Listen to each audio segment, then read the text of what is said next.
Hello watchers! Welcome to Movies Den 2023. I hope time and tides have taken good care of this all this while.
We are back with another movie recap and review for you, and this time we are talking about the 2023 movie, Condor's Nest.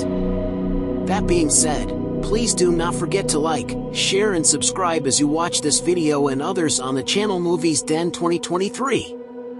Sit back, relax, and take a peek into what Condor's Nest has to offer to its viewers. The review is about a film set after World War II that follows the journey of a man seeking revenge for the murder of his crew by a Nazi officer. The protagonist, Spalding, travels to South America and begins kidnapping, torturing, and killing Nazis along the way. He meets an Israeli agent named Leyna, and together they end up in the Andes in search of a former SS chief, Heinrich Himmler. The climax of the film features Himmler and a Nazi subordinate bickering in full Nazi regalia about ancient Atlanteans. The movie tries to be humorous but falls short, and the writer-director, Blattenberger, seems to want to be the Uwe Boll of combat cinema. The film is not well received and considered amateurish. The movie begins as a post-World War II narrative of revenge. The rest of our heroes' crashed B-17 crew were killed as hostages by a sneering, Luger-lugging SS officer, played by veteran heavy Arnold Vosloo, in a lengthy opening prologue. In the decade following the battle, Corporal not Captain Spalding, Jacob Cohane, will travel to the extremities of the earth, South America, to find that cretin. I remarked to myself during the movie's credits, Jackson Rathbone aged, oddly. But Rathbone is just another Nazi in this play, like Michael Ironside, Urbaniak, and Davison.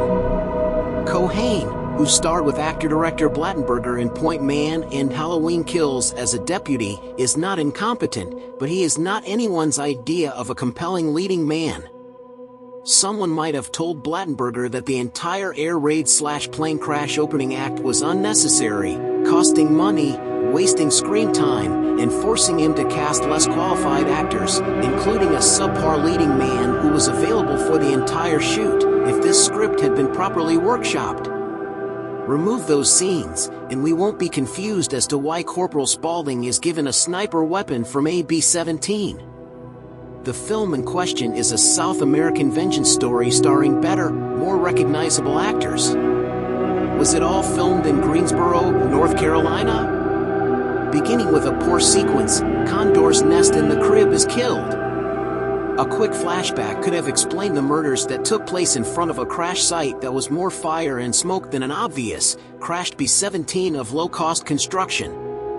I realize that I'm spitting in the wind. But Latin American Nazi intrigues, rather than attempting to reenact World War II with a digital airstrike on a farm field in the Piedmont of North Carolina, are what led Jorge Garcia, as a Buenos Aires barkeeper, and all the names to sign on.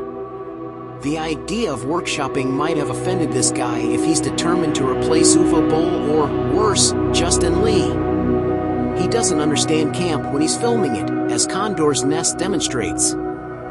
This is a tale that undoubtedly encourages a sense of ridiculous escapism, with reality taking a backseat to the fun that Blattenberger might have written. Though the plot is straightforward, it is dreadfully muddled, and the movie isn't quite sure how it wants to play. Army Gunner Sergeant Spalding, Cohane, and his crewmates of AB-17 are shot down over the blazing skies of Europe during World War II and left to fend for themselves until they could go to the front line and find relief. No one is surprised when Nazi Colonel Bach, Voslo, the best part of the movie, and his troops find the flyboys and kill everyone but Spalding, who is concealed from the adversaries because they are behind enemy lines. The plot of Condor's Nest has a decent enough draw, but it quickly unravels as the action shifts to 1954, a decade later, and Spalding is in Argentina seeking personal vengeance. Spalding's journey, based on coerced information, becomes absurd in the wrong ways when he meets atomic bomb expert Vogel, Pagano, Solid, who, after being detained while en route to Soviet leader Astakov, Ironside, agrees to take him to the Condor's Nest in Bolivia, where Bach and other assorted Nazis, including Schröd, Davison, and the supposedly dead Himmler, reside, or Baniak. That's okay, but the route there is littered with plot devices and annoying side characters like Ziegler, Rathbone. I could not possibly list them all here. By the time the movie arrives at the nest, there is little chance that Condor's Nest would produce an interesting plot due to the presence of another competing party in the form of Israeli huntress Ron, Britti, who seeks more immediate fulfillment. The bizarre aspects that ought to have been included earlier aren't introduced by Blattenberger until after this never-ending series of discoveries, inquiries, and repetitions. Afterward, it's too late. Caught in between the potential of psychological examination with the first act and the lunacy of the third, Condor's Nest is at odds with itself regarding the heroes and villains. Spalding isn't much of a hero and might catch more ire than support due to his inaction in the opening. Before the plane gets shot down, all he's shown doing is sitting and blankly staring while his crewmates do the work, in brutality during his mission. To get the information he needs, he tortures ex-Nazi event planners, not military strategists, literally event planners, beats up locals in a bar, and vows to kill every German in Argentina, Nazi or otherwise, to find Bach. This may have been palatable if Blattenberger tried to examine Spalding's mental state, but this never happens. Nazis may be awful, but Spalding isn't much better. The first act of Condor's Nest, which has the potential to be a psychological evaluation, and the third act, which is insane, are in conflict with one another in terms of the heroes and villains. Vogel and Ron aren't a step above the lead. Ron is incredibly short-sighted, aiming to accomplish the same thing as Spalding without the necessary planning. She desires to assassinate Vogel and track down further war criminals, but she is adamant about assassinating her top informant before she has even learned anything from him. Vogel isn't much better, as he's merely a tangential link in the chain of command and a lousy representation of a snake who would trick anyone to survive. The Nazi characters, which fit into the B-movie scenario and have a wide spectrum of personalities, at least show that the director had fun when developing them. Every Nazi archetype is equally repugnant, from the believable stern and unwavering leader Bach to the psychotic Himmler to the comically squabbling Schröd. They come the closest to memorable characters in Condor's Nest without the need for development or motivation. Blattenberger attempts a country-hopping vacation but instead produces a drab travelogue, driven by the need to find pockets of war criminals in unexpected places. Condor's Nest begins with the unanswered questions surrounding Spalding's return from 120 miles behind enemy lines instead of trimming down the drawn-out opening to illustrate the same thing in less time to make room for Spalding's search. Additionally, the extreme cut to a decade in the future leaves the source of information that led him to Argentina similarly neglected. Maybe he drove back after finding a car. Perhaps the Nuremberg trials triggered him. These specifics ought to be there, but they aren't. Not only are the scenes from the 1940s uninspiring, but the major voyage to the location of the title also suffers from poor screenplay and coincidence.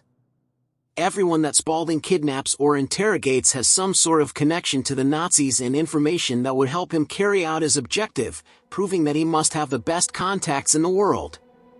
And the Irish luck, as even those who are unable to let go of their former countrymen have trinkets and notes that tell them in the direction he needs to travel.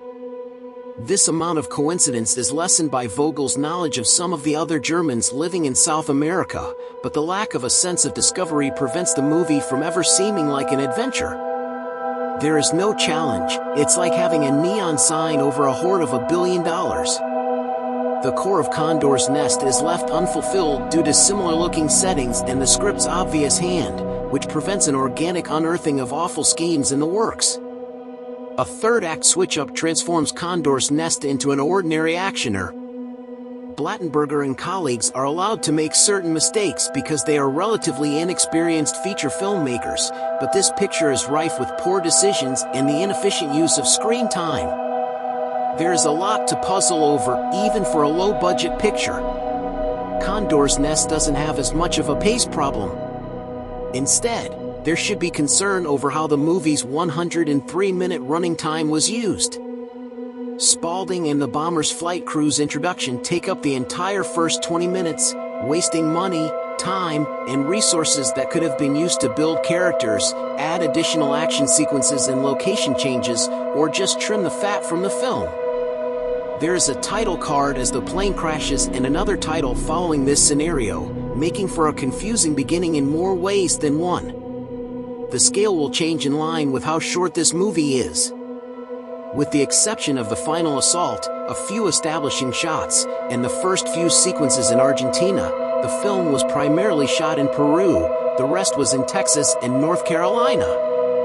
Similar obstacles mean that the action's reach is, at best, constrained. The movie falls short of its promises despite all the rhetoric of tens of thousands of Reich holdovers.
seriously deconstruct the fascist flight to South America or the B-movie fiction of this same theme, Condor's Nest is just a mediocre adventure movie with no one to root for and little to see.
So much can be accomplished by the competent period design and strong supporting performances. I hope you have enjoyed watching this video.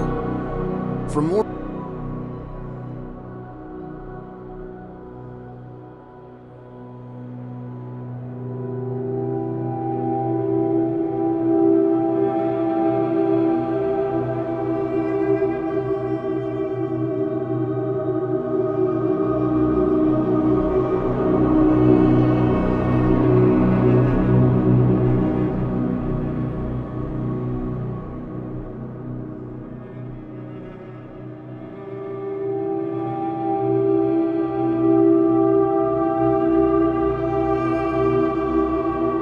interesting recaps and reviews, please subscribe to the channel Movies Den 2023 and hit the bell icon. Please comment below to let me know about your take on the movies.